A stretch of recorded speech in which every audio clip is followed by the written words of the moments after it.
गरुड़ पुराण। मत्स्य अवतार भगवान विष्णु के प्रथम अवतार है। मछली के रूप में अवतार लेकर भगवान विष्णु ने एक ऋषि को सब प्रकार के जीव जंतु एकत्रित करने के लिए कहा और पृथ्वी जब जल में डूब रही थी तब मत्स्य अवतार में भगवान ने उस ऋषि की नाव की रक्षा की। इसके पश्चात ब्रह्मा ने पुनः जीवन का निर्माण किया। एक दूसरी मान्यता के अनुसार एक राक्षस ने जब वेदों को चुराकर सागर की अथाह गहराई में छुपा दिया तब भगवान विष्णु ने मत्स्य रूप धारण करके वेदों को प्राप्त किया और उन्हें पुनः स्थापित किया। मत्स्य अवतार की कथा। एक बार ब्रह्मा जी की असावधानी के कारण एक बहुत बड़े दैत्य ने वेदों को चुरा लिया। उस दैत्य का नाम हयग्रीव था। वेदों को चुरा लिए जाने के कारण ज्ञान लुप्त हो गया। चारों ओर अज्ञानता का अंधकार फैल गया और पाप तथा अधर्म का बोलबाला हो गया। तब भगवान विष्णु ने धर्म की रक्षा के लिए मत्स्य रूप धारण करके हयग्रीव का वध किया और वेदों की रक्षा की। भगवान ने मत्स्य का रूप किस प्रकार धारण किया, इसकी विस्मयकारिणी कथा इस प्रकार है। कल्पांत के पूर्व एक पुण्यात्मा राजा तप कर रहा था। राजा का नाम सत्यव्रत था। सत्यव्रत पुण्यात्मा तो था ही, बड़े उदार हृदय का भी था।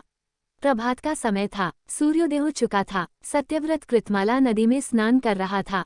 उसने स्नान करने के पश्चात जब तर्पण के लिए अंजलि में जल लिया तो अंजलि में जल के साथ एक छो मछली भी आ गई। सत्यव्रत ने मछली को नदी के जल में छोड़ दिया। मछली बोली, राजन, जल के बड़े बड़े जीव छोटे छोटे जीवों को मारकर खा जाते हैं।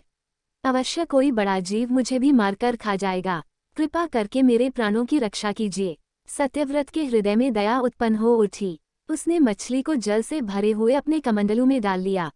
तभी एक आश्चर्यजनक घटना घटी। एक रात में मछली का शरीर इतना बढ़ गया कि कमंडलू उसके रहने के लिए छोटा पड़ने लगा। दूसरे दिन मछली सत्यव्रत से बोली, राजन, मेरे रहने के लिए कोई दूसरा स्थान ढूंढिए, क्योंकि मेरा शरीर बढ़ गया है। मुझे घूमने फिरने में बड़ा कष्ट होता है।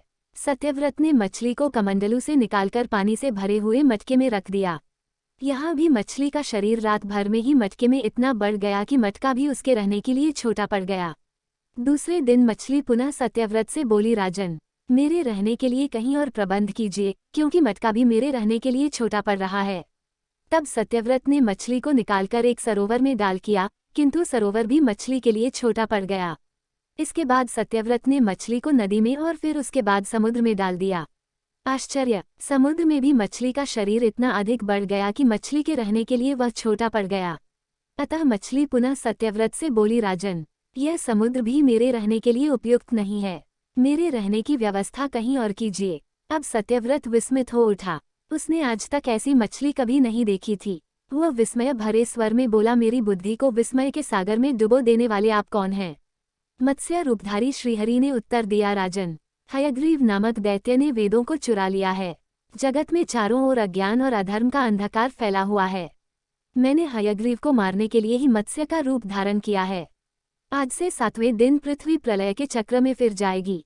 समुद्र उमड़ उठेगा, भयानक वृष्टि होगी, सारी पृथ्वी पानी में डूब जाएगी। जल के अतिरिक्त कहीं कुछ भी दृष्टिगोचर नहीं होगा। आपके पास एक नाव पहुंचेगी। आप सभी अनाजों और औषधियों के बीजों को लेकर सप्त ऋषियों के साथ नाव पर बैठ जाएगा। मैं उसी समय आपको पुनः दिखाई पड़ूंगा और आपको आत्मतत्व का ज्ञान प्रदान करूंगा। सत्यव्रत उसी दिन से हरि का स्मरण करते हुए प्रलय की प्रतीक्षा करने लगे। 7वें दिन प्रलय का दृश्य उपस्थित हो उठा। समुद्र भी उमड़कर अपनी सीमाओं से बाहर बहने लगा। भयानक वृष्टि होने लगी। थोड़ी ही देर में सारी पृथ्वी पर जल ही जल हो गया। संपूर्ण पृथ्वी जल में समा गई। उसी समय एक नाव दिखाई पड़ी।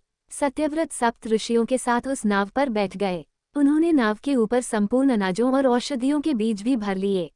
नाव प्रलय के सागर में तैरने लगी। प्रलय के उस सागर में उस नाव के अतिरिक्त कहीं भी कुछ भी नहीं दिखाई दे रहा था। सहसा मत्स्य रूपी भगवान प्रलय के सागर में दिखाई पड़े। सत्यव्रत और सप्त ऋषिगण मत्स्य रूपी भगवान की प्रार्थना करने लगे। भगवान से आत्मज्ञान पाकर सत्यव्रत का जीवन धन्य हो उठा। वे जीते जी ही जीवन मुक्त हो गए। प्रलय का प्रकोप शांत होने पर मत्स्य रूपी भगवान ने हयग्रीव को मारकर उससे वेद छीन लिए। भगवान ने ब्रह्मा जी को पुनः वेद दे दिए। इस प्रकार भगवान ने मत्स्य रूप धारण करके वेदों का उद्धार तो किया ही, साथ ही संसार के प्राणियों का भी अमित कल्याण किया।